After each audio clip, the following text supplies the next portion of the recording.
caótico e desesperador. Mas, ou seja, apesar de tudo isso, dos 3 versos, Deus fez alguma coisa. Deus fez alguma coisa. Eu quero terminar aqui com algumas implicações dessa descrição de Paulo para nós hoje. Essa descrição que ele nos dá aqui, ela impacta muito bem o debate que existe hoje entre os evangélicos sobre a questão do livre-arbítrio. São passagens como essas que nos levam a questionar a existência do livre-arbítrio, que o homem continua a ter arbítrio. Arbítrio é a capacidade de avaliar e de escolher. Isso aí ninguém nega. Nenhum reformado nega que o homem tem arbítrio.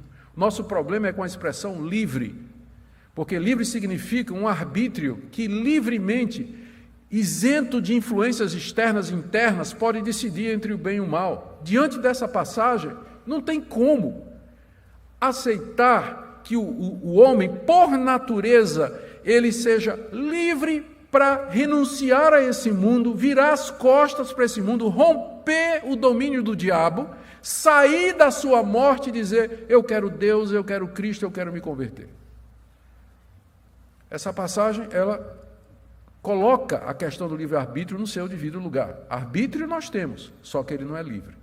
Ele é sempre virado para o mal, inclinado para o mal, é presa à atuação do diabo, é o arbítrio de alguém que está morto em ofensas e pecados e que anda de acordo com o mundo.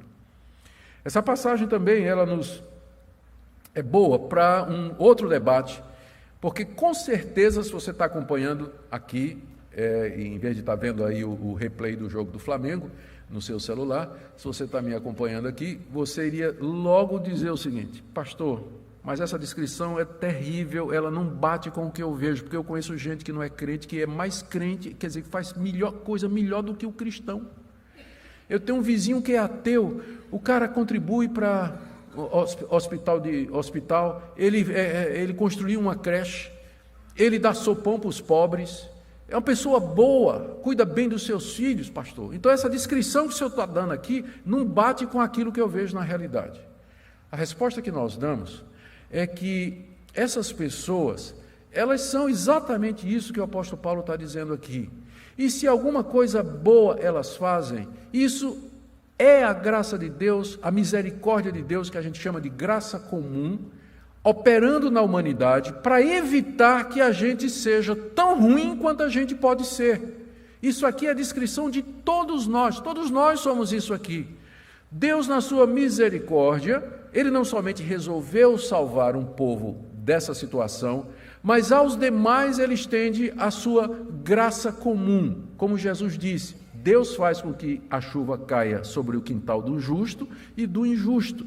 O descrente, ele é abençoado com prosperidade, com saúde, com boas intenções, com boas virtudes, só que essas coisas não procedem de um coração regenerado, elas procedem de um coração contaminado pelo pecado. E da perspectiva bíblica, nunca podem ser consideradas como boas obras. Boas obras são aqueles atos de obediência a Deus que partem de um coração regenerado, vivo, que são fruto da nossa fé em Deus e em Cristo Jesus. É somente isso que Deus considera como boa obra. O mais é o homem morto tentando se justificar, tentando apaziguar a sua consciência, tentando ganhar mérito diante de Deus. Por isso ele vende e dá aos pobres, por isso ele contribui para a creche, por isso ele é bondoso, por isso ele se guarda de fazer o mal, pelo menos na frente dos outros, mas não é porque ele ama a Deus e porque ele crê no Senhor Jesus e porque ele foi regenerado.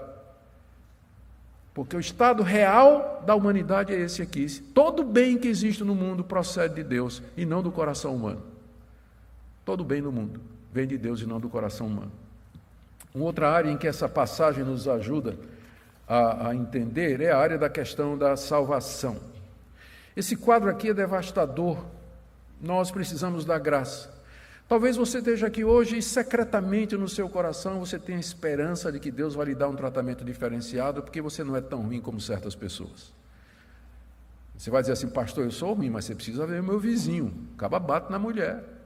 Eu nunca levantei a mão para bater na minha. Então, no fundo, todos nós somos tentados a pensar que seremos tratados diferentes por Deus, porque existe alguma virtude, algum mérito, alguma coisa em nós. Eu espero que Efésios 2, de 1 a 3, cure você dessa heresia hoje. Não há nada em você que atraia o favor de Deus.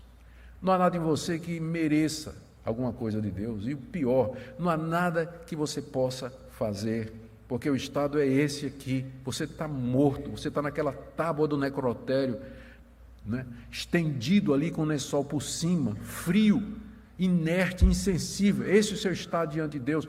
E acorrentado ali pelos poderes do mundo e do diabo e da carne e dos pensamentos, filho da ira e filho da desobediência.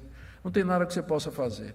Se Deus não vier salvar você, se Deus não vier no seu encalço, se Ele não abrir os seus olhos, tocar no seu coração, dar vida a você, você vai continuar no seu auto-engano. Você vai continuar pensando que é uma pessoa que merece alguma coisa de Deus e que no fim vai dar tudo certo, Deus vai dar um jeitinho. Não vai não. Não vai não. Deus não faz vista grossa esse tipo de coisas.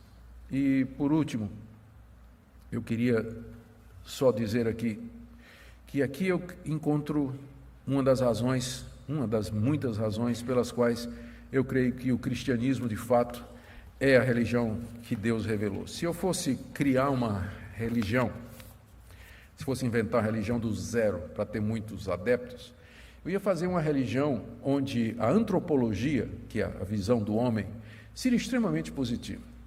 Eu iria elogiar as pessoas, eu iria dizer para elas, olha, na minha religião você vai ser valorizado. Na minha religião nós vamos reconhecer o seu potencial. Você só precisa tomar consciência disso, se libertar. Ouça a sua consciência, ouça o seu coração, porque tem bondade diante de você. Vamos desenvolver o potencial que você tem dentro de você. Se eu fosse inventar a religião, eu faria isso, porque quem é que não quer ouvir isso? E quem é que quer ouvir isso aqui? Ninguém.